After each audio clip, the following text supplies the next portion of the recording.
Ce jour-là, j'ai compris qu'un mariage peut cacher les pires mensonges, et que parfois, ceux qu'on aime le plus sont ceux qui nous trahissent avec le plus de froideur. Je m'appelle Thérèse Valmont. J'ai 86 ans, et voici l'histoire que j'ai gardée pour moi bien trop longtemps. Cela s'est passé un samedi d'avril, dans un château du Val-de-Loire. Mon fils Édouard se mariait. 50 ans que j'attendais ce moment. 50 ans que je rêvais de le voir heureux, entouré, aimé. Mais ce jour-là, sous les lustres de cristal et les roses blanches, j'ai senti quelque chose se briser en moi. Ma belle-fille s'appelait Camille, Camille Dufresne. 32 ans, élégante, cultivée. Une femme qui savait parler d'art, de philosophie, de tout. Une femme parfaite, trop parfaite. Dans mon sac à main, ce jour-là, je portais un trousseau de clés. 3 clés en argent, attachées à un ruban de velours bleu. Les clés de ma maison de famille, à Bordeaux. Celle où Édouard avait grandi. Celle que j'allais lui offrir, ce soir-là, comme cadeau de mariage. Mais je ne les ai jamais données. Parce qu'à 19h30, entre la pièce montée et le champagne, Camille m'a giflé devant 150 invités. Elle a hurlé qu'elle voulait ses clés. Elle a tendu la main, les yeux froids comme l'hiver. Et quand j'ai refusé, elle m'a poussé. Si fort que ma tête a heurté le marbre. Je me souviens du silence, du regard horrifié de mon fils, du sang chaud sur ma tempe. Et de cette pensée, claire comme de l'eau. Elle ne voulait pas les clés. Elle voulait ce qu'il y avait dedans. Quelques minutes plus tard, la police est arrivée. Ils ont fouillé la salle, fouillé les invités. Et là, ils ont trouvé quelque chose. Quelque chose que Camille avait essayé de cacher pendant des mois. Mais avant de vous raconter ce qu'ils ont trouvé, il faut que je vous raconte comment tout a commencé. Parfois, on fait confiance à ceux qui ne la méritent pas. Et vous, avez-vous déjà été déçu par quelqu'un que vous aimiez? Racontez-moi votre histoire dans les commentaires. J'aimerais vous lire. Vous savez, il y a des époques de notre vie qu'on aimerait garder sous verre, les protéger du temps, de l'oubli, de la douleur qui viendra plus tard. Pour moi, c'était les années où Édouard était encore à moi. Je vivais seule depuis la mort de mon mari, Pierre, en 1997, un cancer du poumon qui l'a emporté en 6 mois. Après lui, j'ai gardé notre maison de Bordeaux, cette grande demeure bourgeoise avec ses volets bleus, son jardin de glycine et ses pièces pleines d'histoire. 3 étages, 12 pièces, un escalier en chêne qui craquait sous les pas. Une maison trop grande pour une femme seule, me disaient mes voisins. Mais pour moi, chaque recoin portait un souvenir. C'est dans cette maison que j'ai élevé Édouard, seul enfant. Je l'ai bercé dans le salon, lui ai appris à lire dans la bibliothèque, l'ai soigné dans sa chambre quand il avait de la fièvre. Pierre travaillait beaucoup. Il était notaire. Et moi, j'étais professeur de littérature. Nous formions une famille discrète, élégante, unie. Édouard est devenu avocat. Un homme brillant, réservé, d'une politesse presque timide.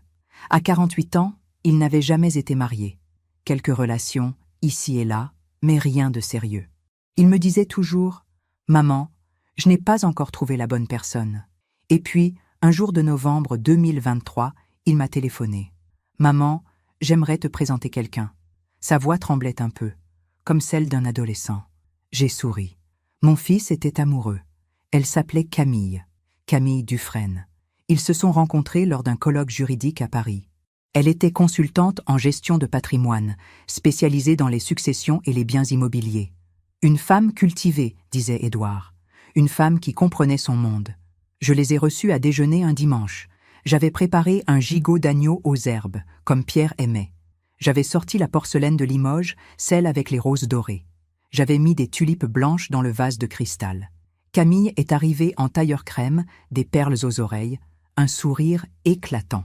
Elle m'a tendu la main avec élégance. « Madame Valmont, enchantée. Édouard m'a tellement parlé de vous. » Sa voix était douce, posée. Elle avait des yeux noirs, très brillants, et une façon de regarder les gens comme si elle les évaluait. Mais elle était charmante, vraiment charmante. Pendant le repas, elle a complimenté ma maison. Elle s'est extasiée devant les moulures, les parquets anciens, le piano droit dans le salon. C'est une demeure magnifique, Madame Valmont.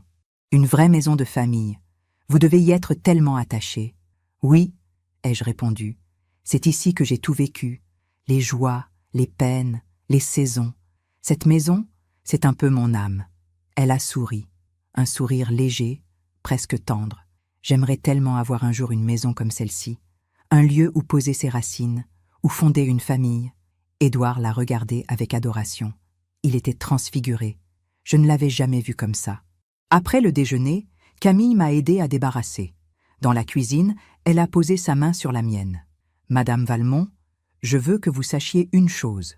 Édouard est l'homme le plus précieux que j'ai jamais rencontré. Je vais prendre soin de lui. Je vous le promets. » J'ai senti mes yeux s'embuer. Peut-être parce que j'avais attendu si longtemps ce moment. Peut-être parce que, pour la première fois depuis des années, je n'allais plus être seule à veiller sur mon fils. « Merci Camille », ai-je murmuré. Elle a souri, et j'ai cru que tout allait bien. Les mois ont passé. Édouard venait me voir chaque dimanche, comme avant. Mais maintenant, il venait avec elle. Camille était toujours charmante, toujours attentive. Elle m'apportait des fleurs, des chocolats, des livres. Elle posait des questions sur mon passé, sur Pierre, sur Bordeaux. « Vous avez vécu une si belle vie, Madame Valmont. Vous devez avoir tellement de souvenirs dans cette maison. » Elle posait beaucoup de questions. Trop de questions, peut-être.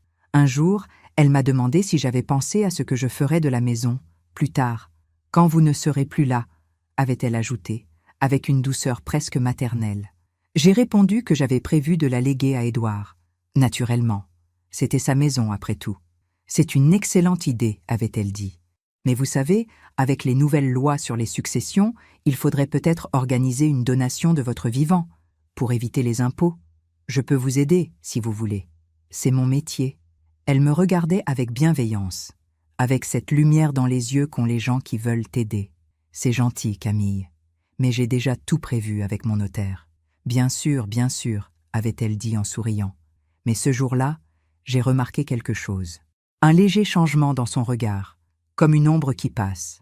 En janvier 2024, Édouard m'a annoncé leur fiançailles. Ils voulaient se marier en avril. Un mariage simple, élégant, dans un château de la Loire. 150 invités, une cérémonie laïque, un dîner sous les étoiles. « Maman, je suis l'homme le plus heureux du monde », m'a-t-il dit, les yeux brillants. J'ai serré sa main. J'ai dit « Je suis heureuse pour toi, mon chéri. » Et je l'étais, vraiment. Mais quelque chose en moi, tout au fond, murmurait une inquiétude que je ne comprenais pas encore. Camille venait de plus en plus souvent à la maison. Parfois seule, quand Édouard était au travail, elle disait qu'elle aimait ma compagnie, qu'elle se sentait comme chez elle. Vous savez, Madame Valmont, ma propre mère est décédée quand j'avais 20 ans. Vous me rappelez un peu elle. Elle me regardait avec émotion. Et moi, pauvre idiote, je me sentais touchée. Un après-midi de mars, elle est venue pour prendre le thé. J'avais préparé des madeleines. Nous étions assises dans le salon, près de la fenêtre. Elle regardait le jardin, les glycines qui commençaient à bourgeonner. « C'est tellement paisible ici », avait-elle dit. « Un vrai refuge. » Puis elle s'est tournée vers moi. « Madame Valmont, je peux vous poser une question ?»« Bien sûr. »« Est-ce que vous avez peur de vieillir seule ?» La question m'a surprise. Personne ne m'avait jamais demandé ça. Pas comme ça. Pas avec cette intensité. Je ne sais pas. Je suppose que oui, parfois. Vous savez, il existe des maisons de retraite magnifiques aujourd'hui, avec des jardins, des activités, des soins médicaux, des endroits où on n'est jamais seul, où on est entouré, protégé. Je l'ai regardée. Elle me souriait, mais son sourire ne montait pas jusqu'à ses yeux. Je n'ai jamais pensé à ça, Camille. Bien sûr. Mais un jour, peut-être, enfin, je dis ça parce que je vous aime beaucoup, et je ne voudrais pas qu'il vous arrive quelque chose, toute seule dans cette grande maison. Elle a posé sa main sur la mienne, une main froide. Ce soir-là, après son départ, je suis restée longtemps assise dans le salon. Et pour la première fois, j'ai senti quelque chose que je n'avais jamais ressenti avec elle. Un frisson. Pendant que je raconte tout cela, je me demande d'où vous m'écoutez. Écrivez le nom de votre ville en commentaire. Les signes, voyez-vous, sont toujours là. Mais on ne les voit que lorsqu'il est déjà trop tard. Parce qu'on ne veut pas voir. Parce qu'on préfère croire que tout va bien. C'était 3 semaines avant le mariage. Un mardi matin. J'étais dans ma cuisine, en train de préparer de la confiture d'abricots. Une vieille recette de ma mère. L'odeur sucrée emplissait toute la maison.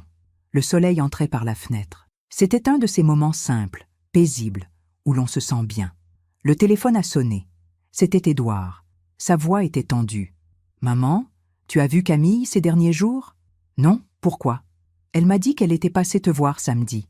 pour t'apporter des fleurs. J'ai froncé les sourcils. Samedi, j'étais allée à la messe, puis chez ma voisine Marguerite. Je n'étais rentrée qu'en fin d'après-midi. Personne n'était venu. Non, mon chéri, je ne l'ai pas vu. Un silence, long, pesant. C'est étrange. Elle m'a dit qu'elle était restée 1 heure avec toi. Mon cœur s'est serré. Pourquoi Camille mentirait-elle? Peut-être qu'elle s'est trompée de jour, ai-je dit doucement. Tu sais, avec les préparatifs du mariage, elle est sûrement débordée. Édouard a soupiré. Oui, sans doute, mais sa voix ne me convainquait pas. Ni lui, ni moi. Après avoir raccroché, je suis restée immobile, la cuillère à confiture à la main. Quelque chose clochait. Quelque chose que je ne comprenais pas. Le lendemain, Camille est venue. Sans prévenir. Elle a sonné à 15 heures. J'étais dans le jardin, en train de tailler les rosiers. « Madame Valmont, quelle surprise de vous trouver dehors !» Elle portait un tailleur gris perle, des lunettes de soleil sur la tête. Elle avait l'air pressée. « Bonjour Camille. Entre, je vais nous faire du thé. »« Non, non, je ne peux pas rester. Je passais juste pour... » Elle a hésité. Ses yeux ont balayé le jardin, puis la maison. « Pourquoi, ma chérie ? Pour vous demander si vous avez pensé à ce dont nous avons parlé la dernière fois. Les clés. » J'ai cligné des yeux. « Les clés ? Oui. Vous m'aviez dit que vous comptez offrir les clés de la maison à Édouard, le jour du mariage. Comme symbole. » Je ne me souvenais pas d'avoir dit ça. Pas exactement. J'avais prévu de lui offrir la maison, oui, mais pas les clés. Pas comme ça. C'était une idée qui m'était venue récemment, mais je n'en avais parlé à personne. Je ne suis pas sûre d'avoir dit ça, Camille. Elle a souri. Un sourire patient, presque condescendant. Bien sûr que si, Madame Valmont. Vous me l'avez dit il y a 2 semaines, quand nous étions dans le salon. Vous m'avez dit que ce serait un beau geste. Je l'ai regardé. Et pour la première fois, j'ai vu quelque chose dans ses yeux que je n'avais jamais vu auparavant. De l'impatience. « Écoute, Camille, je ne me souviens pas de cette conversation. Mais si c'est important pour toi, nous en reparlerons. D'accord ?» Son sourire s'est figé. Juste 1 seconde. Puis, il est revenu. Plus éclatant encore. « Bien sûr, Madame Valmont. Bien sûr. Excusez-moi, je suis un peu stressée avec les préparatifs. » Elle s'est penchée, m'a embrassée sur les 2 joues. « À très bientôt. » Et elle est partie. Je suis restée là, dans mon jardin, le sécateur à la main. Et j'ai senti, pour la première fois, quelque chose que je n'avais jamais ressenti avec elle. De la peur. Le soir même, j'ai appelé mon notaire, Maître Renaud, un vieil ami de Pierre, un homme de confiance. « Maître, j'aimerais vérifier quelque chose. Est-ce que quelqu'un a essayé d'accéder à mon dossier récemment ? » « Votre dossier, Madame Valmont ? Non, pas à ma connaissance. Pourquoi ? Juste pour être sûr. Dites-moi, les documents de donation de ma maison, ils sont bien en sécurité ? Évidemment, tout est dans mon coffre. Personne ne peut y accéder sans votre autorisation écrite. J'ai respiré. Merci, maître. Madame Valmont, puis-je vous demander si tout va bien ? J'ai hésité. Que pouvais-je dire ? Que ma future belle-fille posait trop de questions ? Que je la trouvais soudain inquiétante ? Tout va bien, maître. Merci. Mais tout n'allait pas bien. 2 jours plus tard, j'ai reçu un appel étrange. Un homme. Une voix grave, polie. « Madame Valmont ? Oui. Je m'appelle Julien Moreau. Je suis détective privé. Je travaille actuellement sur une affaire qui pourrait vous concerner. » Mon sang s'est glacé. Me concerner ? Oui. Cela concerne une personne proche de vous. Quelqu'un qui pourrait ne pas être celle qu'elle prétend être. De qui parlez-vous ? Je préférerais vous rencontrer en personne, madame. C'est délicat. Dites-moi au moins de qui il s'agit. Un silence. Long. Camille Dufresne. J'ai failli lâcher le téléphone. Qu'est-ce que vous racontez ? Madame, je sais que cela peut sembler choquant, mais j'ai des informations que vous devez connaître. Pouvons-nous nous voir ? Demain ? Oui, d'accord. Nous avons convenu de nous retrouver dans un café discret, près de la place des Quinconces, à 10 heures. Cette nuit-là, je n'ai pas dormi. J'ai tourné et retourné dans mon lit, le trousseau de clés serré dans ma main. Ces 3 clés en argent qui ouvraient tout.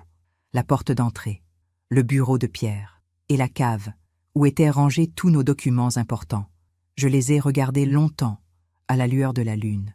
Et j'ai compris que Camille ne voulait pas ces clés pour leur valeur symbolique. Elle les voulait pour ouvrir quelque chose. Mais quoi ? Le lendemain matin, je me suis habillée avec soin. Un tailleur marine, des perles discrètes. Comme si l'élégance pouvait me protéger de ce que j'allais entendre. Le café était presque vide. Une petite salle avec des tables en bois, des rideaux de dentelle. J'ai commandé un thé que je n'ai pas bu. Julien Moreau est arrivé à 10 heures précises. Un homme d'une quarantaine d'années, costume sombre, visage fatigué. Il portait une sacoche en cuir. « Madame Valmont, merci d'être venue. » Il s'est assis en face de moi. Ses yeux étaient graves. « Je vais être direct, madame. Je travaille pour un client qui préfère rester anonyme. Quelqu'un qui a été, disons, victime de Camille Dufresne par le passé. » « Victime ? Oui.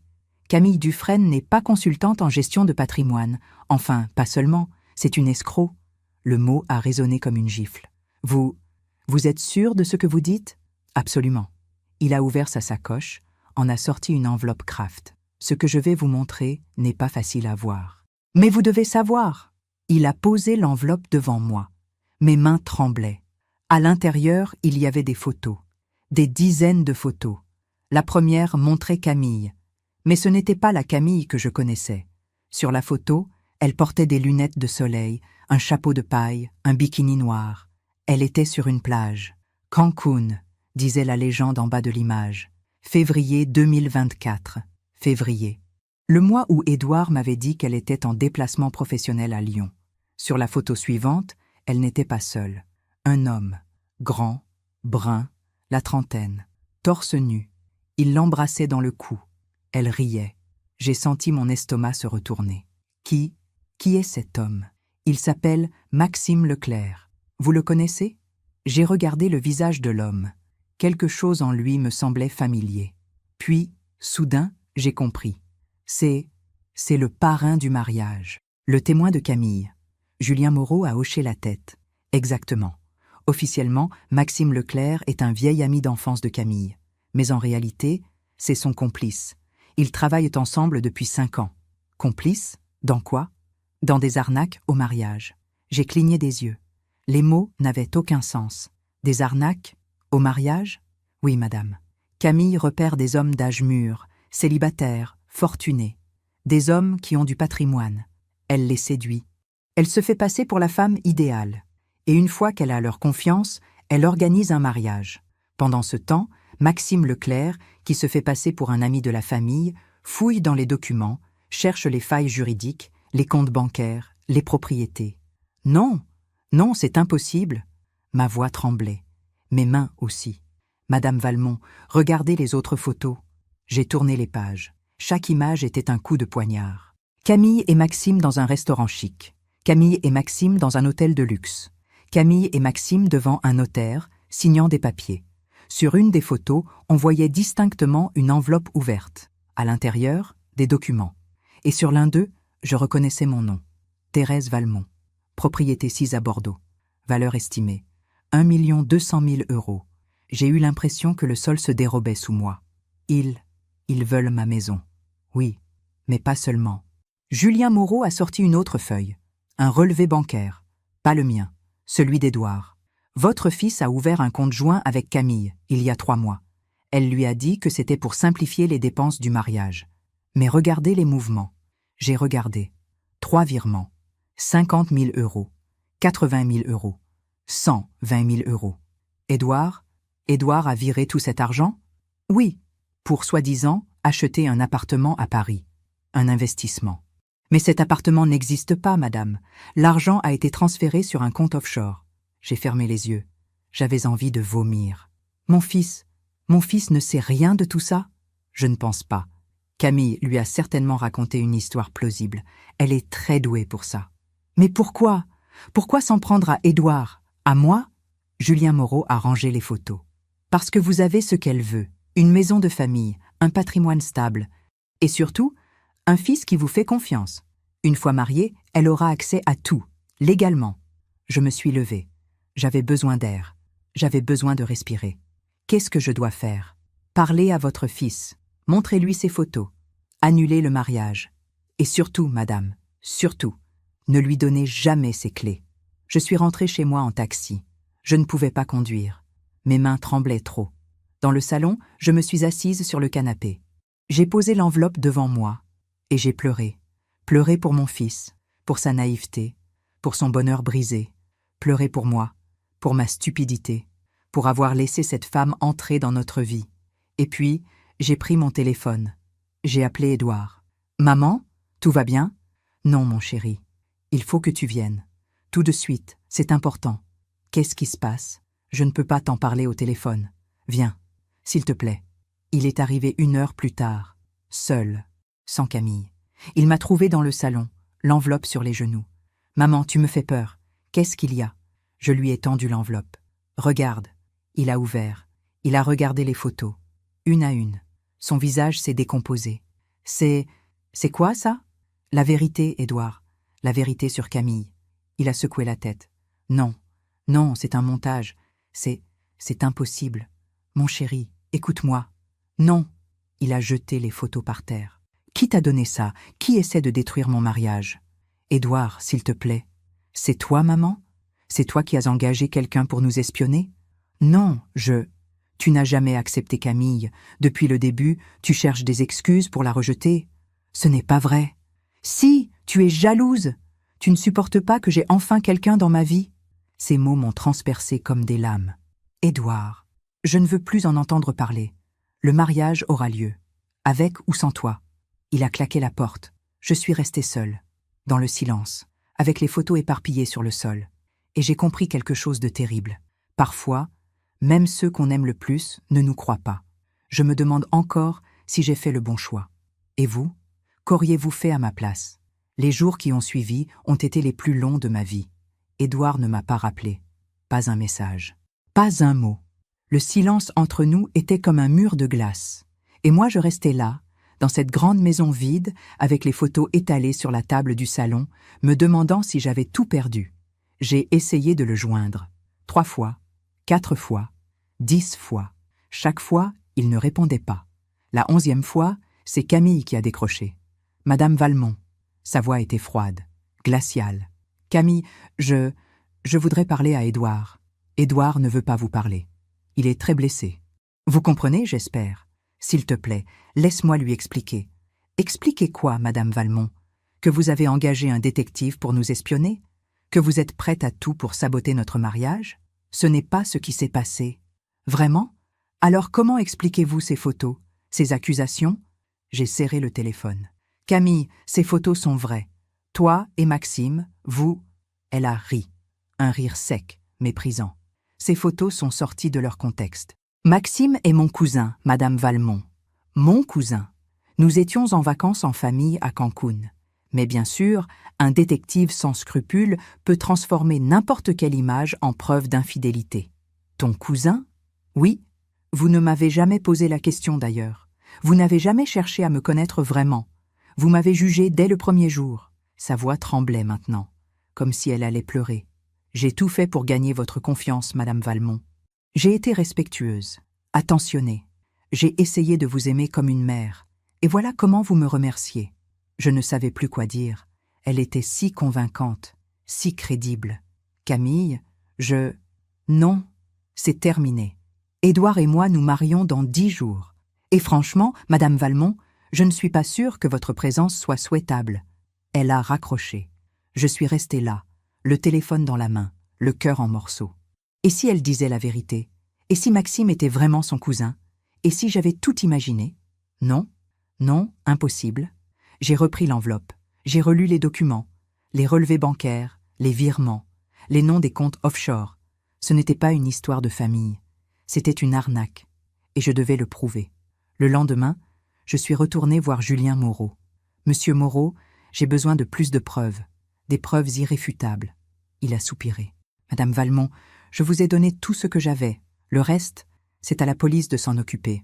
La police ne fera rien sans plainte. Et Édouard ne portera jamais plainte.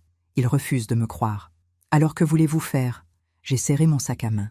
À l'intérieur, les 3 clés en argent pesaient lourd. Je veux aller à ce mariage. Et je veux que la vérité éclate. Madame, je ne suis pas sûre que ce soit une bonne idée. Si Camille se sent acculée, elle peut devenir dangereuse. Dangereuse? Elle a déjà détruit la relation avec mon fils.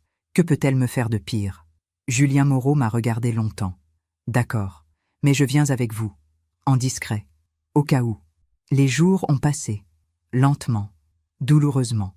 J'ai reçu le faire-part du mariage par la poste. Une belle carte ivoire avec des lettres dorées. Édouard Valmont et Camille Dufresne ont l'honneur de vous inviter à célébrer leur union.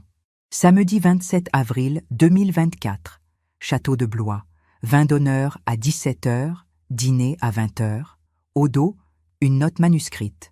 L'écriture de Camille. Chère Madame Valmont, malgré nos différends, nous espérons que vous serez présente. Ce jour est important pour Édouard. Et pour moi. J'ai relu ces mots 10 fois. Ce jour est important pour Édouard. Oui, c'était important. Et c'était précisément pour ça que je devais y aller. La veille du mariage, je n'ai pas dormi. J'ai passé la nuit dans le bureau de Pierre, là où il conservait tous nos documents importants. Actes de propriété, testament, relevé bancaire, contrat. J'ai tout relu, tout vérifié, et j'ai compris pourquoi Camille voulait ses clés. Dans la cave, derrière une vieille armoire en chêne, il y avait un coffre-fort, un petit coffre en acier que Pierre avait fait installer en 1985. À l'intérieur, tous nos biens les plus précieux, les bijoux de ma mère, les actions de l'entreprise de Pierre, et surtout, l'acte de propriété original de la maison. Cet acte était au nom de Pierre et moi, en indivision. À la mort de Pierre, j'en étais devenu l'unique propriétaire, mais pour le transférer légalement à Édouard, il fallait cet acte original, pas une copie, l'original. Et cet acte, personne ne pouvait y accéder sans ces 3 clés. La première ouvrait la porte de la cave. La deuxième ouvrait l'armoire. La troisième ouvrait le coffre. Si Camille obtenait ces clés, elle pourrait accéder à l'acte. Et avec l'acte, elle pourrait falsifier une donation. Ou pire, faire croire à Édouard qu'il devait vendre la maison pour simplifier la succession. Voilà ce qu'elle voulait. Pas un symbole, pas un geste d'amour. Ma maison, ma vie, mon héritage. Le matin du mariage, je me suis habillée avec soin. Une robe de soie grise, des escarpins noirs, un collier de perles que Pierre m'avait offert pour nos 30 ans de mariage. J'ai pris mon sac à main. À l'intérieur, l'enveloppe avec les photos, les relevés bancaires et les 3 clés.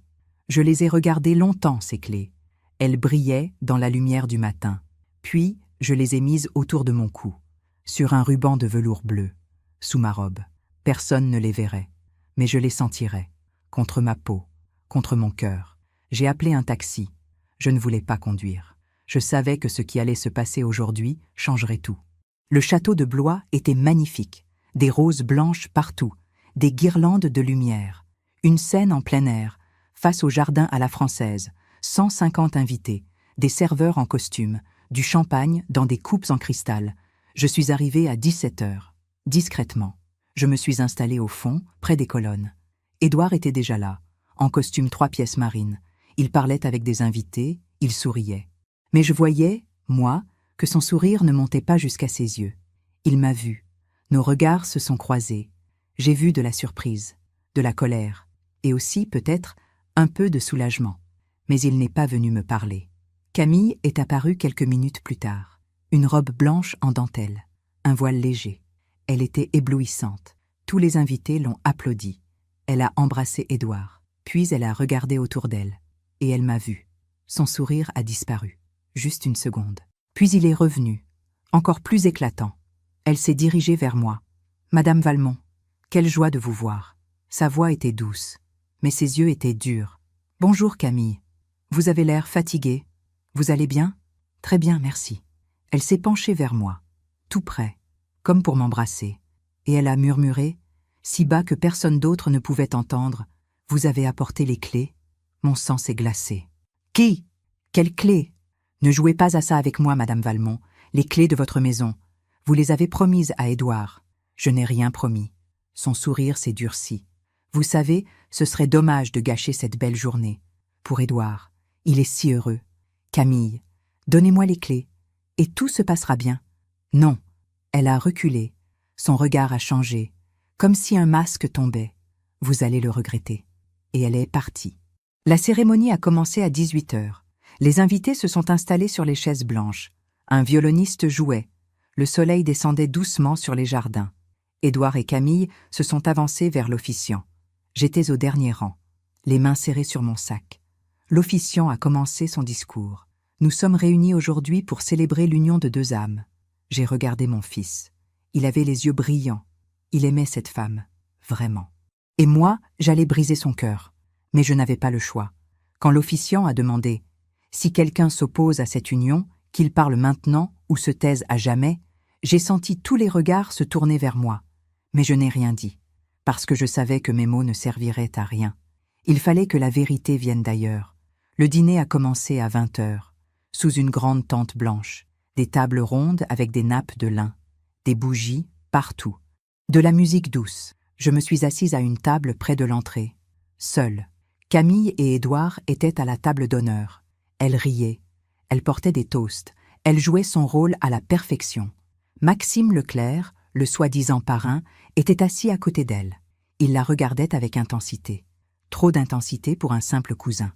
À 19h30, entre le plat principal et le dessert, Camille s'est levée. Elle a pris le micro. « Bonsoir à tous. Je voudrais dire quelques mots. Tout le monde s'est tu. Aujourd'hui est le plus beau jour de ma vie, parce que j'épouse l'homme le plus merveilleux du monde. Édouard, tu es ma lumière, mon encre, mon avenir. » Elle s'est tournée vers moi. Et je voudrais aussi remercier quelqu'un de très spécial. Madame Valmont, la mère d'Édouard, une femme forte, généreuse, une femme qui a élevé un fils extraordinaire. Tous les invités ont applaudi. Madame Valmont, j'aimerais que vous montiez ici, s'il vous plaît.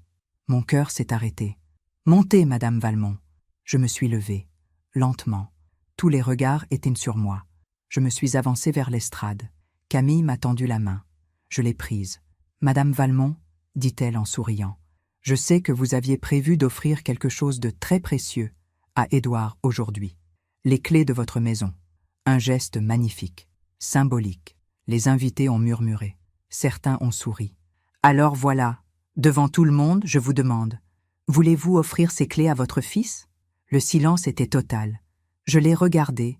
Elle souriait, mais ses yeux étaient froids. Calculateur. Non, ai-je dit.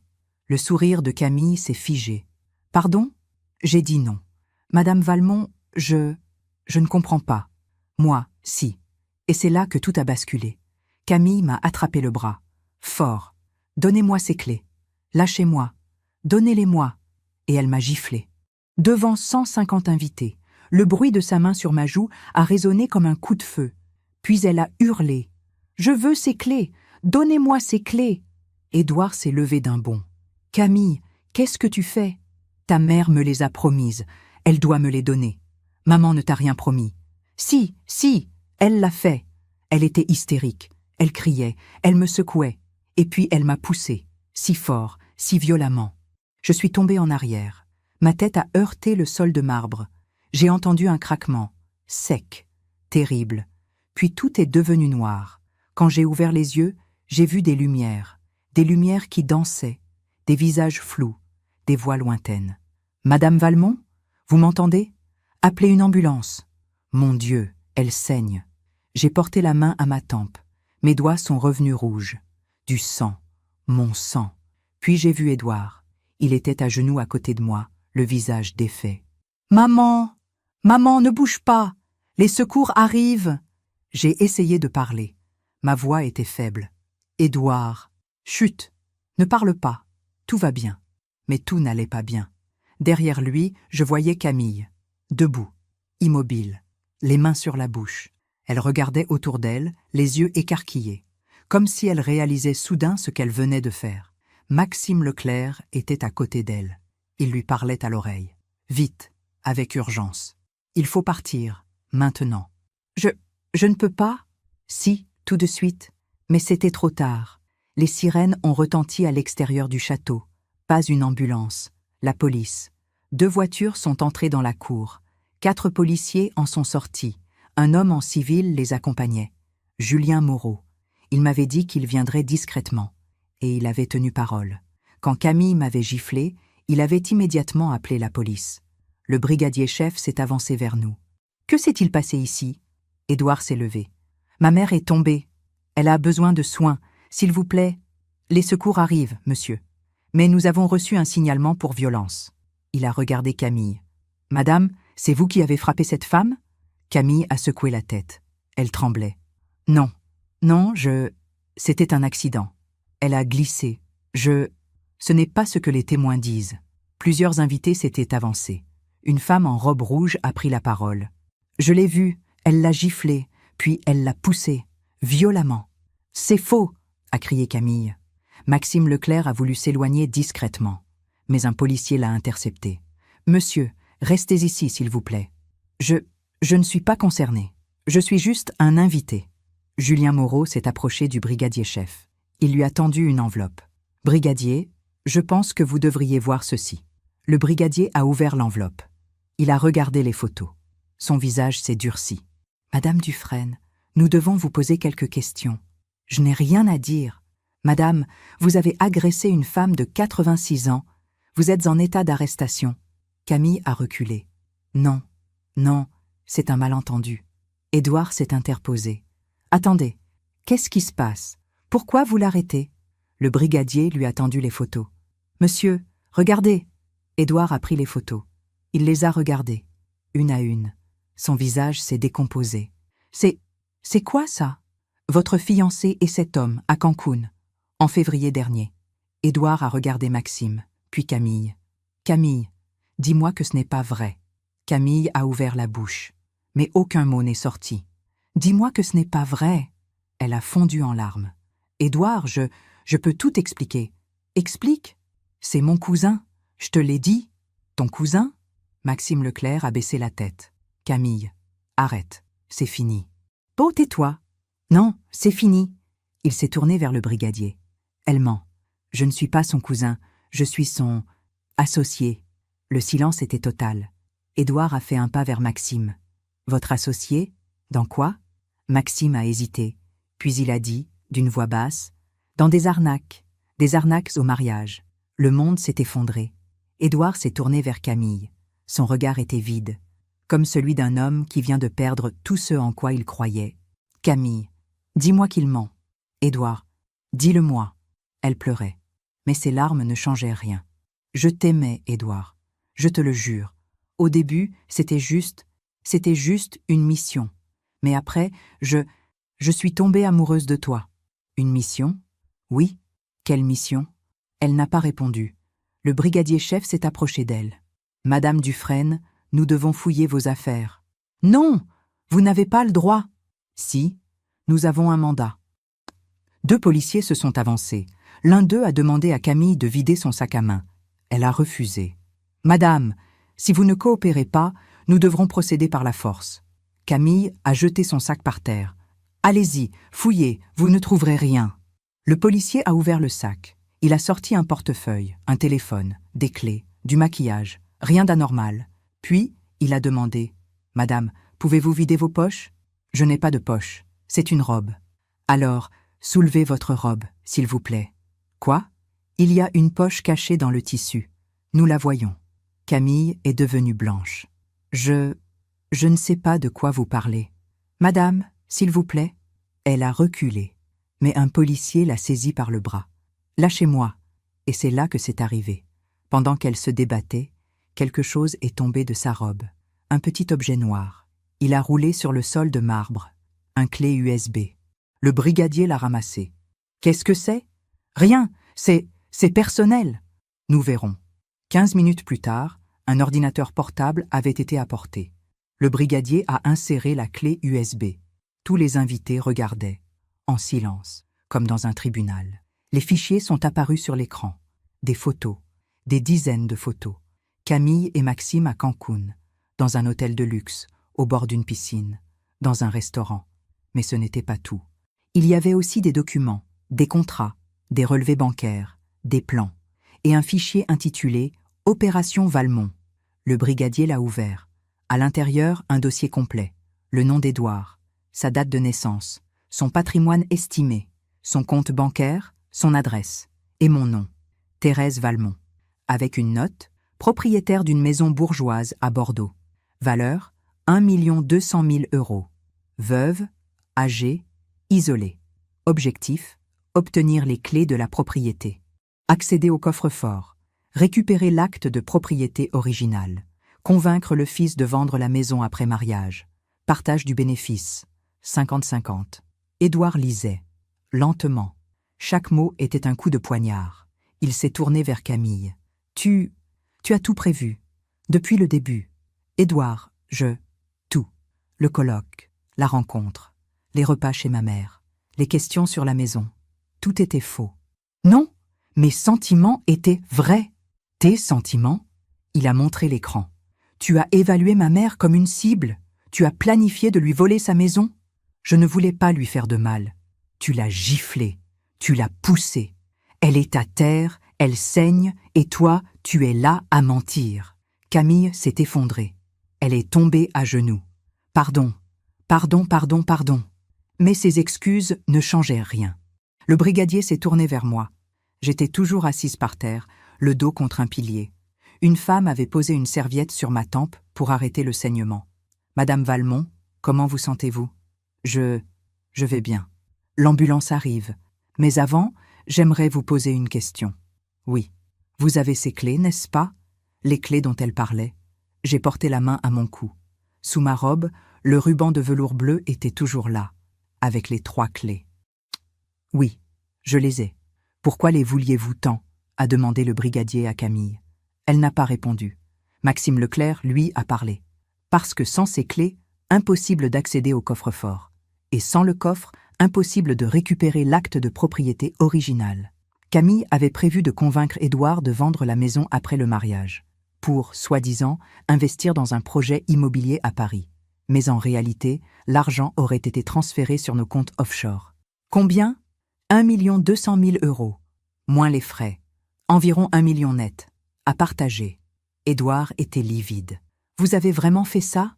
Vous avez vraiment prévu de voler ma mère? De voler sa maison?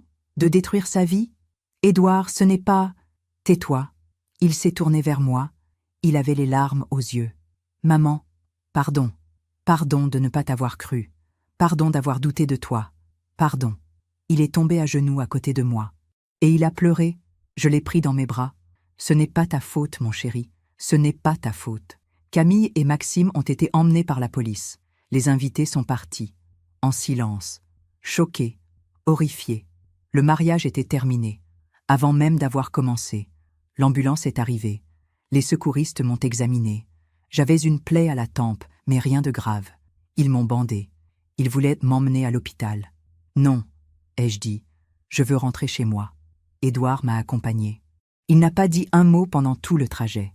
Quand nous sommes arrivés devant la maison, il m'a aidé à descendre de la voiture. Puis il a regardé la façade. Les volets bleus, les glycines, les fenêtres éclairées. « C'est ma faute », a-t-il murmuré. « J'ai failli te faire perdre tout ça. Non, tu n'as rien fait de mal. Tu as aimé, c'est tout. J'ai été aveugle. Non, tu as été humain. » Il m'a serré dans ses bras, longtemps, comme quand il était enfant, et j'ai compris quelque chose. Parfois, il faut perdre tout pour comprendre ce qui compte vraiment. Les jours qui ont suivi le mariage manqué ont été étranges, calmes, trop calmes. Comme après une tempête, quand on marche dans les décombres et qu'on découvre l'étendue des dégâts. Édouard s'est installé chez moi. Il ne voulait pas retourner dans son appartement, celui qu'il avait partagé avec Camille pendant des mois. Il disait qu'il ne pouvait plus y mettre les pieds, que chaque objet, chaque coin de pièce lui rappelait les mensonges. Il dormait dans son ancienne chambre, celle de son enfance, avec les mêmes rideaux bleus, le même bureau en chêne, comme s'il cherchait à retrouver un temps où tout était simple. Un temps où il pouvait encore me faire confiance. Le premier matin, je l'ai trouvé assis dans la cuisine. Il n'avait pas dormi. Ses yeux étaient rouges, cernés. « Maman, comment tu as su ?» Je me suis assise en face de lui. J'ai posé ma main sur la sienne. Je n'ai pas su tout de suite. J'ai senti. Une intuition. Quelque chose qui ne collait pas. Mais moi, je n'ai rien vu. Rien. J'étais aveugle. Tu étais amoureux. Non. J'étais stupide. Édouard. Elle m'a menti sur tout, maman. Tout. Son travail, sa famille, ses intentions. Tout était faux. Même son nom, peut-être. J'ai serré sa main. Le brigadier va enquêter. Nous saurons. Qu'est-ce que ça change? Le mal est fait. Il avait raison. Le mal était fait. Le lendemain, nous avons reçu la visite du brigadier-chef Moreau. Pas de lien avec Julien Moreau, le détective. Une simple coïncidence. Il s'est assis dans le salon, un carnet à la main. Madame Valmont, Monsieur Valmont, je viens vous informer de l'avancement de l'enquête. Édouard s'est redressé. Vous avez trouvé quelque chose? Oui, beaucoup de choses. Le brigadier a ouvert son carnet. Camille Dufresne n'est pas son vrai nom. Elle s'appelle en réalité Camille Bertrand. Elle a 34 ans, pas 32. Elle a été condamnée en 2018 pour escroquerie. 3 ans avec sursis. Édouard a pâli. Escroquerie? Oui. Elle s'était fait passer pour une conseillère en gestion de patrimoine auprès d'un homme âgé. Elle l'avait convaincu de lui confier ses économies. 180 000 €. L'homme ne les a jamais revus. Mon Dieu. Maxime Leclerc, lui, a un casier plus chargé. Fraude, faux et usage de faux. Blanchiment d'argent. Il est recherché dans 3 pays européens. J'ai senti mon cœur se serrer. Ils ont fait ça à d'autres personnes? Oui, madame. Vous n'êtes pas les premiers. Nous avons identifié au moins 4 autres cas similaires. Des hommes mûrs, célibataires, avec du patrimoine. Camille les séduisait. Maxime les arnaquait. Édouard s'est levé. Il marchait de long en large, les poings serrés. Et l'argent? Les 150 000 € que je lui ai donnés? Transférés sur un compte aux îles Caïmans. Nous essayons de les récupérer, mais c'est compliqué. Compliqué? Les comptes offshore sont difficiles à tracer. Ça peut prendre des mois, des années. Édouard s'est effondré sur le canapé. J'ai perdu tout cet argent. Monsieur Valmont, vous avez été victime d'une escroquerie. Ce n'est pas votre faute. Si, c'est ma faute. J'aurais dû écouter ma mère. J'aurais dû... Il n'a pas fini sa phrase. Il pleurait. Les semaines ont passé. L'affaire a fait du bruit. Les journaux en ont parlé. Mariage brisé par une arnaque. Une consultante escroc démasquée. Un mariage au château tourne au drame. Des journalistes ont appelé. Ils voulaient m'interviewer. Édouard aussi. Nous avons refusé. Ce n'était pas une histoire à vendre. C'était notre vie. Édouard a dû affronter les regards au travail.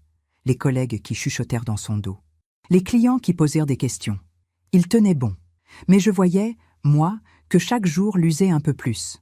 Un soir, il est rentré plus tôt que d'habitude. Il s'est assis dans le salon, le visage fermé. Qu'est-ce qui s'est passé? Mon associé m'a demandé de prendre un congé. Un congé? Pourquoi? Parce que l'affaire nuit à la réputation du cabinet. Parce que les clients ne me font plus confiance. Parce que je suis devenu un problème. Édouard, ils ont raison, maman. Comment pourrais-je conseiller des gens sur leurs affaires alors que je n'ai même pas su protéger les miennes? Tu n'as rien à te reprocher. Si, tout. Il s'est levé. Il est monté dans sa chambre. Je l'ai entendu pleurer. Et moi, je suis restée là, dans le salon, avec ce sentiment d'impuissance terrible. J'avais sauvé ma maison, mais j'avais perdu mon fils. Camille et Maxime ont été jugés 3 mois plus tard. Le procès a eu lieu au tribunal de grande instance de Bordeaux. Une petite salle, des bancs en bois, des lumières blanches, froides. Édouard et moi étions assis au premier rang. Partie civile. Camille est entrée, encadrée par 2 gendarmes. Elle portait un tailleur gris, sobre. Ses cheveux étaient tirés en arrière. Elle avait maigri. Ses yeux étaient cernés. Elle m'a regardé. Juste une seconde. Puis elle a baissé la tête. Le procureur a lu l'acte d'accusation. Escroquerie en bande organisée. Violence volontaire sur personne vulnérable. Faux et usage de faux. L'avocat de Camille a plaidé les circonstances atténuantes. Ma cliente reconnaît les faits. Elle regrette profondément ses actes. Elle a agi sous l'influence de Maxime Leclerc, qui l'a manipulée, contrainte. Elle est elle-même une victime. Édouard a serré mon bras. Une victime? Le juge a demandé à Camille de s'exprimer. Elle s'est levée. Elle tremblait. Je voudrais m'excuser. Auprès de Madame Valmont. Auprès d'Édouard. Je sais que mes mots ne changeront rien. Mais je veux que vous sachiez que mes sentiments pour vous, Édouard, étaient sincères. Au début, c'était un plan. Mais après, je suis vraiment tombée amoureuse. Édouard s'est levé d'un bond. Tu mens. Tout était faux. Non, Tais-toi. Le juge a frappé son marteau. Monsieur Valmont, asseyez-vous. Édouard s'est rassis. Mais je voyais qu'il tremblait. De rage, de douleur. Le procureur a demandé 4 ans de prison ferme pour Camille. 5 ans pour Maxime. Le juge s'est retiré pour délibérer. Nous avons attendu. 1 heure, 2 heures. Puis le juge est revenu. Levez-vous. Camille et Maxime se sont levés. Camille Bertrand, vous êtes condamné à 3 ans de prison ferme. Maxime Leclerc, vous êtes condamné à 5 ans de prison ferme. Vous êtes également condamné solidairement à rembourser la somme de 150 000 € à M. Édouard Valmont, ainsi que 10 000 € de dommages et intérêts à Mme Thérèse Valmont. Camille s'est effondrée. Édouard n'a pas bougé. Le juge a refermé son dossier. L'audience est levée. Nous sommes sortis du tribunal en silence. Dehors, il pleuvait. Une pluie fine, froide. Édouard s'est arrêté sur les marches. Il regardait le ciel. « C'est fini », a-t-il murmuré. « Oui, mais je ne me sens pas soulagé. Je sais, je me sens vide. » Je l'ai pris par le bras. « Viens, rentrons. » Nous avons marché sous la pluie, en silence, et j'ai compris quelque chose. La justice avait été rendue. Camille et Maxime allaient payer pour leurs crimes. Mais nous devions encore payer le prix de leur trahison. Édouard avait perdu sa confiance, son amour, son avenir. Moi, j'avais gardé ma maison. Mais j'avais vu mon fils se briser sous mes yeux. Et je ne savais pas comment le réparer. Ce soir-là, Édouard est resté longtemps dans sa chambre. Je suis montée. J'ai frappé doucement. « Entre, maman. » Il était assis sur son lit, une photo à la main. Une photo de lui et Camille, prise lors de leur premier dîner ensemble. « Tu devrais la jeter, » ai-je dit doucement. « Je sais, mais je n'y arrive pas. » Pourquoi ? Parce que sur cette photo, j'étais heureux. Vraiment heureux. Et même si tout était faux, ce bonheur, lui, était réel. Il a posé la photo sur le lit. Comment je vais faire, maman ? Comment je vais refaire confiance à quelqu'un ? Je me suis assise à côté de lui. Tu ne le feras peut-être pas tout de suite, mais un jour, oui, parce que tu as un cœur généreux, et que les gens généreux finissent toujours par aimer à nouveau. Et si je me trompe encore, alors tu te relèveras encore, comme tu le fais maintenant. Il a posé sa tête sur mon épaule. Je suis désolée, maman. Désolée de t'avoir mise en danger. Désolée de ne pas t'avoir cru. Tu n'as rien à te faire pardonner, mon chéri. Tu as aimé. C'est tout. Nous sommes restés là, dans le silence, tandis que la pluie frappait contre la fenêtre. Et j'ai compris que parfois, perdre tout est le seul moyen de retrouver ce qui compte vraiment. Les mois ont passé, lentement, doucement, comme une blessure qui cicatrise. Édouard est resté vivre avec moi. Au début, je pensais que ce serait temporaire, quelques semaines, le temps qu'il se remette. Mais les semaines sont devenues des mois, et je n'ai rien dit, parce que, pour la première fois depuis des années, je n'étais plus seule. Chaque matin, nous prenions le petit déjeuner ensemble, dans la cuisine. Lui lisait le journal. Moi, je préparais du thé et des tartines. Nous ne parlions pas beaucoup, mais c'était un silence apaisant, celui des gens qui n'ont plus besoin de mots pour se comprendre. Édouard a repris le travail, progressivement. Son associé lui avait finalement proposé de revenir, mais à temps partiel. Les clients, eux, avaient fini par comprendre qu'il était une victime, pas un coupable. Un soir de septembre, 6 mois après le mariage manqué, Édouard est rentré avec un bouquet de roses blanches. « Pour toi, maman ?» J'ai senti mes yeux s'embuer. « Pourquoi ? Parce que tu m'as sauvée. Parce que tu as eu le courage de me dire la vérité, même quand je refusais de l'entendre. Parce que tu es la seule personne au monde en qui je peux avoir confiance. » J'ai pris les roses. Elles sentaient bon, frais, comme un nouveau départ. « Merci, mon chéri. » Il m'a embrassé sur le front. « Non, merci à toi. » Une semaine plus tard, j'ai reçu une lettre, une enveloppe blanche, sans adresse d'expéditeur, juste mon nom, écrit à la main. Je l'ai ouverte dans le salon. Édouard était au travail. À l'intérieur, une seule feuille, une écriture que je reconnaissais, celle de Camille. « Chère Madame Valmont, je sais que vous ne voulez probablement plus entendre parler de moi, et je le comprends, mais j'ai besoin de vous écrire, parce que je vous dois la vérité, la vraie. Quand j'ai rencontré Édouard, c'était effectivement un plan. Maxime et moi cherchions une nouvelle cible, quelqu'un de fortuné, de naïf, de vulnérable. Édouard était parfait. Et vous, avec votre maison, vos biens, votre isolement, vous l'étiez encore plus. Mais quelque chose s'est passé, quelque chose que je n'avais pas prévu. Je suis tombée amoureuse de lui. Pas au début. Au début, c'était du jeu, du mensonge. Mais après, quand je le voyais parler de vous avec tellement d'amour, quand je le voyais être si patient, si généreux, si bon, j'ai réalisé que j'étais en train de détruire quelque chose de précieux. J'ai essayé de tout arrêter. J'ai dit à Maxime que je voulais partir, qu'on devait abandonner le plan. Mais il a refusé. Il m'a dit que si je partais, il révélerait tout à Édouard, qu'il détruirait ma vie. Alors je suis restée. Et j'ai continué à mentir. Le jour du mariage, quand vous avez refusé de me donner les clés, j'ai paniqué. Parce que je savais que sans ces clés, Maxime ne pourrait jamais récupérer l'argent. Et qu'il me tiendrait responsable. Alors j'ai fait quelque chose d'impardonnable. Je vous ai frappé. Je vous ai poussé. Et j'ai détruit la seule chance que j'avais d'être heureuse. Aujourd'hui, je suis en prison. J'ai beaucoup de temps pour réfléchir. Et je me rends compte que vous aviez raison, depuis le début. Vous avez vu ce que j'étais. Vous avez protégé votre fils. Vous avez fait ce qu'une mère doit faire. Je ne vous demande pas de me pardonner. Je sais que c'est impossible. Mais je voulais que vous sachiez que je regrette, sincèrement. Et que si je pouvais revenir en arrière, je ferais tout différemment. Prenez soin d'Édouard. Il mérite d'être heureux. Camille. J'ai relu la lettre 3 fois. Puis je l'ai posée sur la table. Et je suis restée là, immobile, à regarder par la fenêtre. Dehors, les feuilles commençaient à tomber. L'automne arrivait. Et j'ai compris quelque chose. Camille avait peut-être dit la vérité. Peut-être qu'elle avait vraiment aimé Édouard. Peut-être qu'elle regrettait vraiment. Mais cela ne changeait rien. Parce que les regrets ne réparent pas les blessures. Les excuses ne rendent pas l'argent volé. Et l'amour, aussi sincère soit-il, ne justifie pas la trahison. J'ai pris la lettre. Je suis allée dans la cheminée et je l'ai brûlée. Pas par colère, pas par vengeance, mais parce qu'il fallait laisser partir le passé pour avancer.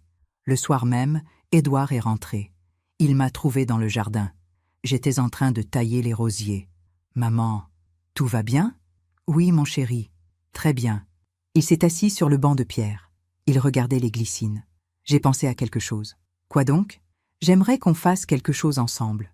Toi et moi. »« Quoi ?»« Un voyage. » J'ai posé mon sécateur. « Un voyage ?»« Oui. Partir quelque part. Loin. Découvrir de nouveaux endroits. Créer de nouveaux souvenirs. Des souvenirs qui ne seront qu'à nous. Sans mensonge. Sans douleur. » J'ai souri. « Où veux-tu aller ?»« Je ne sais pas. »« En Italie ? En Espagne ? N'importe où, tant que c'est avec toi. » Je me suis assise à côté de lui. J'ai pris sa main. « C'est une merveilleuse idée. Alors c'est décidé.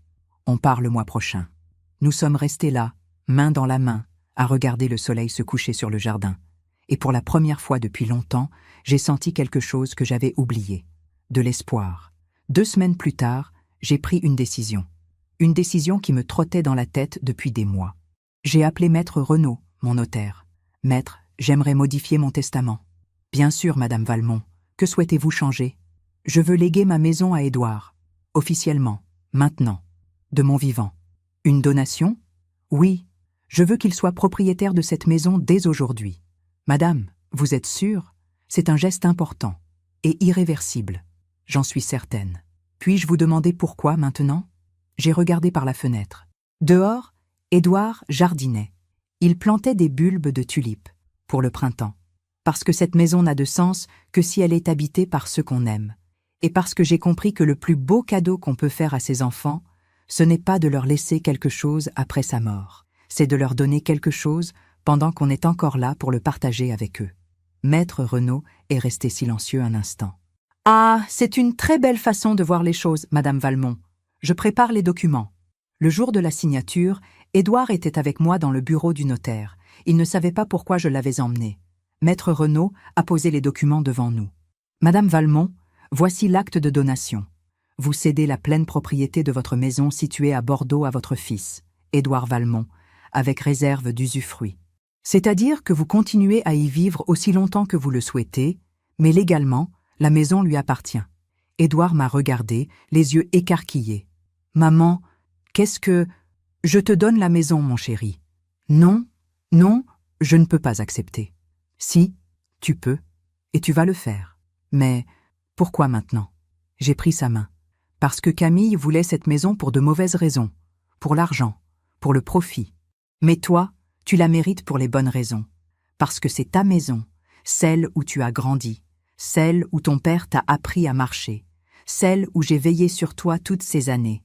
Cette maison, c'est ton histoire, et je veux qu'elle continue à l'être. » Les larmes coulaient sur ses joues. « Maman, signe, mon chéri. » Il a signé, les mains tremblantes. Maître Renaud a tamponné les documents. « C'est fait. Félicitations, monsieur Valmont. Vous êtes désormais propriétaire. » Édouard m'a serré dans ses bras, fort, longtemps. Merci, maman. Merci pour tout. Non, merci à toi, pour être resté, pour m'avoir fait confiance, pour avoir compris que l'amour véritable, ce n'est pas celui qui prend, c'est celui qui donne. Ce soir-là, de retour à la maison, j'ai sorti le trousseau de clés. Les 3 clés en argent, attachées au ruban de velours bleu. Édouard était dans le salon. Je me suis assise à côté de lui. Tiens, je lui ai tendu les clés. Qu'est-ce que c'est? Les clés de ta maison. Il les a prises, il les a regardées longtemps. Ces clés, c'est pour elles que Camille... Oui, mais maintenant, elles t'appartiennent. Légitimement. Il a serré les clés dans sa main.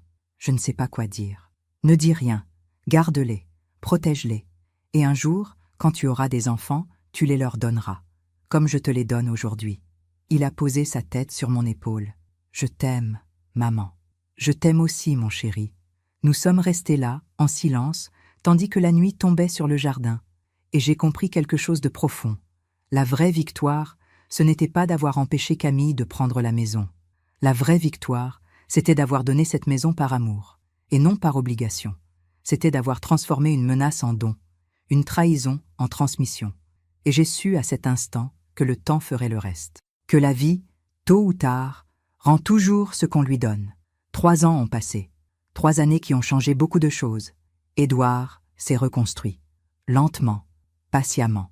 Il a recommencé à sourire, à rire, à croire en l'avenir. Il a rencontré quelqu'un. Une femme douce, discrète. Une professeure de lettres, Sophie. Elle était venue le consulter pour une affaire d'héritage.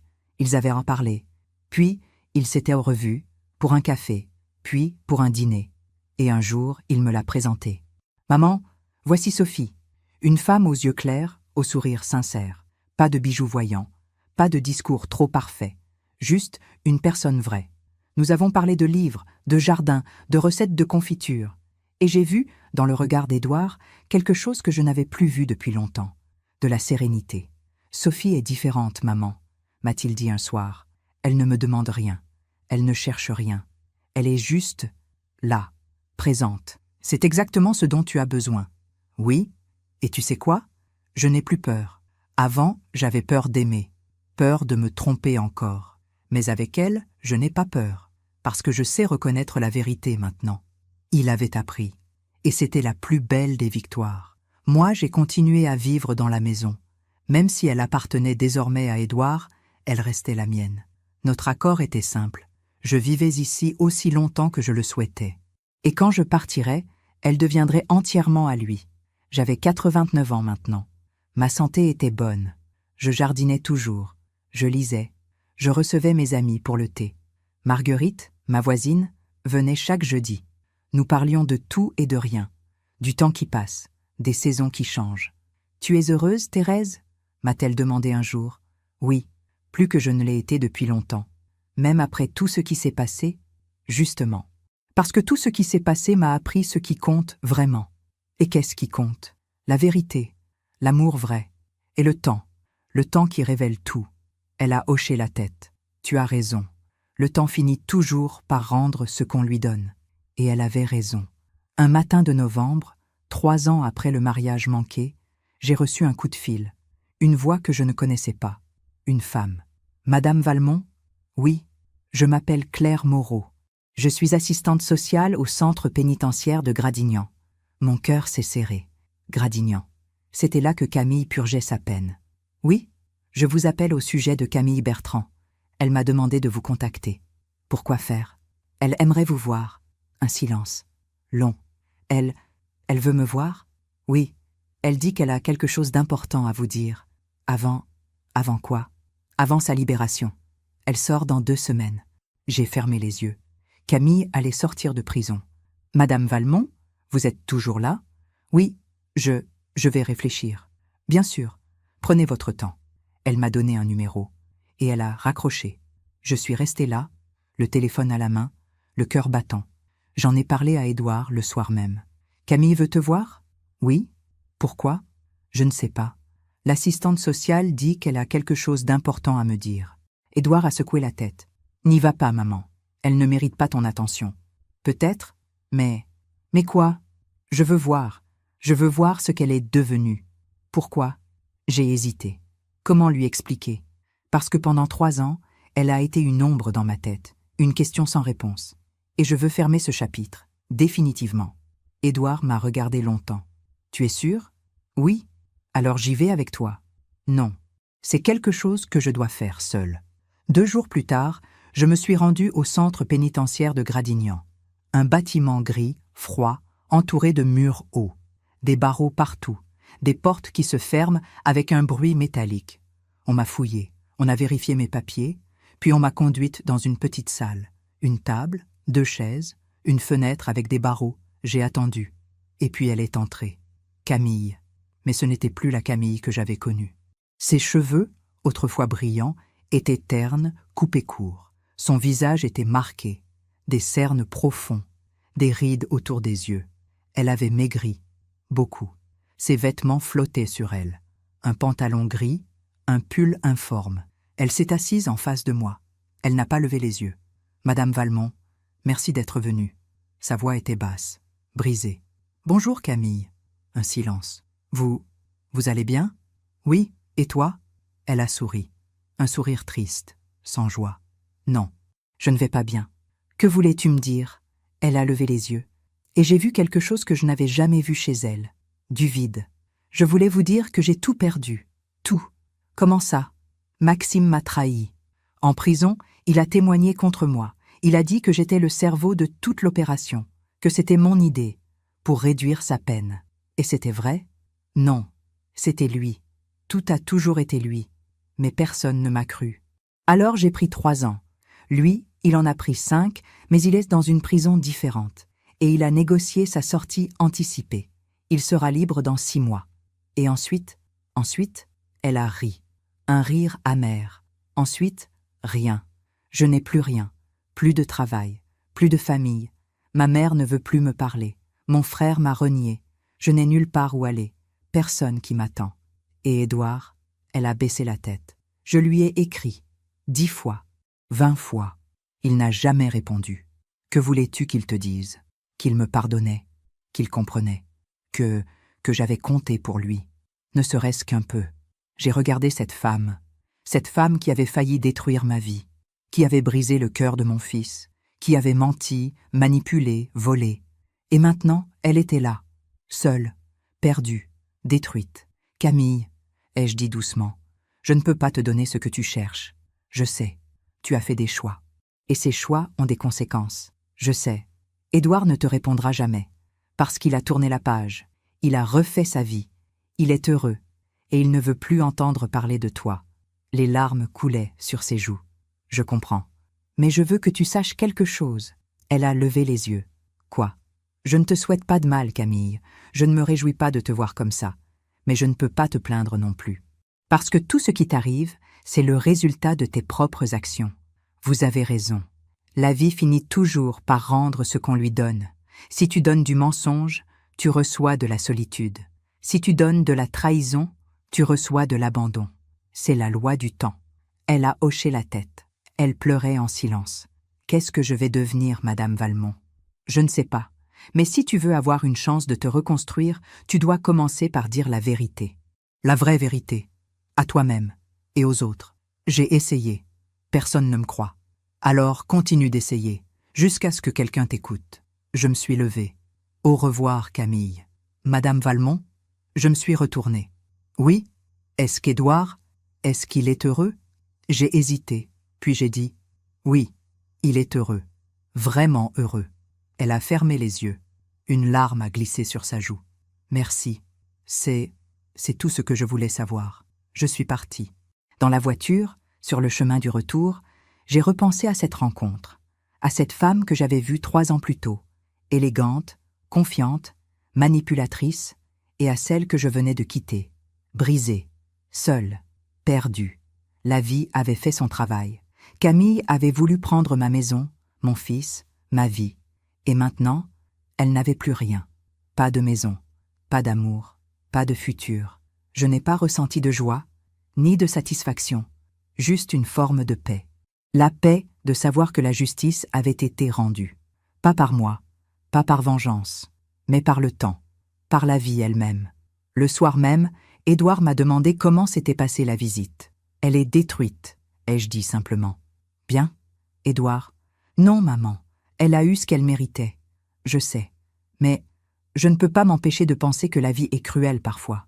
Elle n'est pas cruelle. Elle est juste. Il avait raison. La vie n'est pas cruelle. Elle est juste. Elle donne à chacun le fruit de ses actions. Et ce soir-là, en regardant mon fils sourire, en pensant à Sophie, à notre maison, à notre paix retrouvée, j'ai compris quelque chose de profond. On ne vainc pas le mal en le combattant. On le vainc en choisissant le bien, en protégeant ceux qu'on aime, en disant la vérité et en laissant le temps faire le reste. Aujourd'hui, j'ai 89 ans. Je suis assise dans mon jardin, sous le cerisier que Pierre a planté il y a 50 ans. Les fleurs sont tombées. L'automne colore les feuilles de rouge et d'or. Le vent est doux, paisible. Et je repense à tout ce chemin parcouru, à ce mariage qui n'a jamais eu lieu, à cette femme qui a failli tout détruire, à ces 3 clés qui ont sauvé notre vie. Elles sont là, sur la table devant moi. Ces 3 clés en argent, attachées au ruban de velours bleu. Édouard me les a rendues symboliquement le mois dernier. Garde-les, maman, elles font partie de ton histoire. Je les regarde briller dans la lumière d'octobre, et je me dis que ces clés ont été bien plus qu'un objet. Elles ont été un symbole de ce qui compte, de ce qui se protège, de ce qui se transmet. Pas une maison, pas un bien matériel, mais l'amour, la vérité, la dignité. Édouard vit toujours ici, avec Sophie. Ils se sont mariés l'année dernière.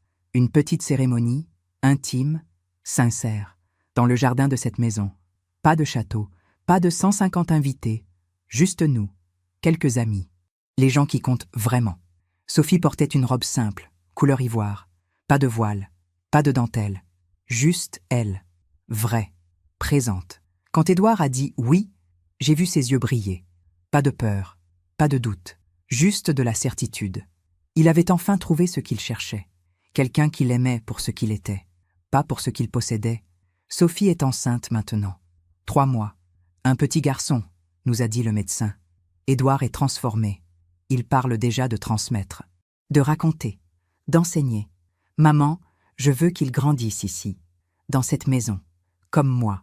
Je veux qu'il apprenne les mêmes leçons que tu m'as apprises. Quelles leçons?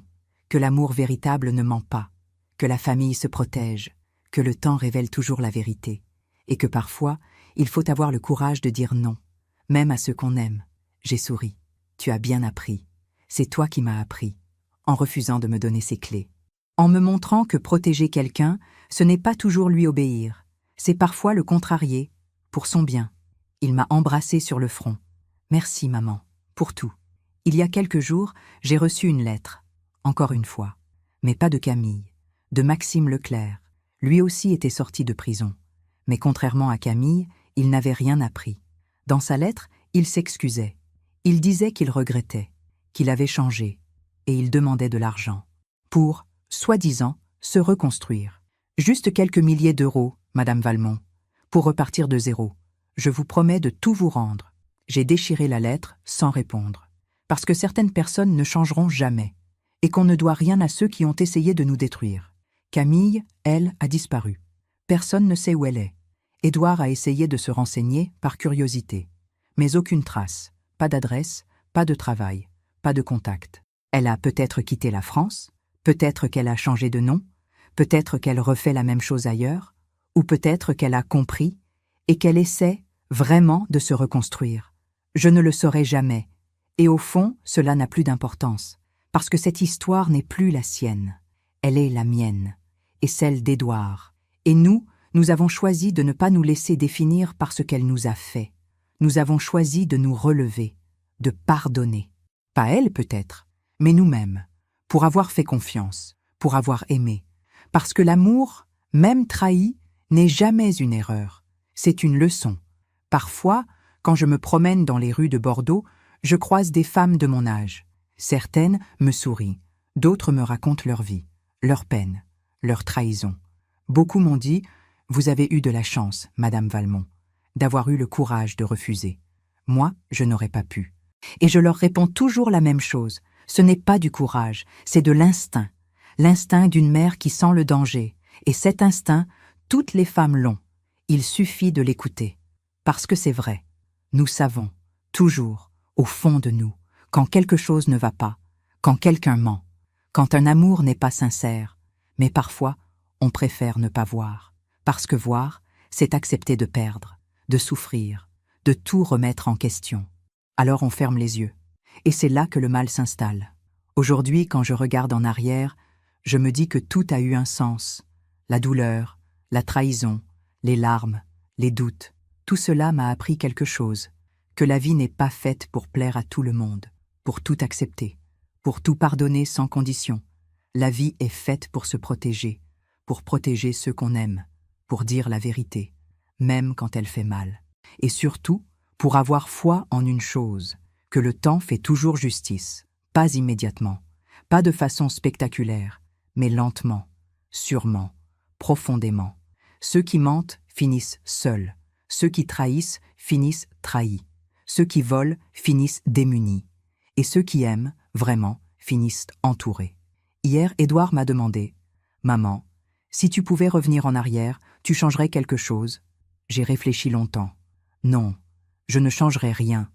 Même la douleur ? Même la douleur, parce qu'elle m'a appris qui j'étais vraiment, et qui tu étais, et ce que nous valions, ensemble. Il a souri. Tu es incroyable, tu sais. Non, je suis juste une vieille femme qui a compris une chose simple. On ne peut pas contrôler les autres. On ne peut pas empêcher le mal d'exister. Mais on peut choisir comment on y répond. Avec dignité, avec vérité, et avec foi en la vie.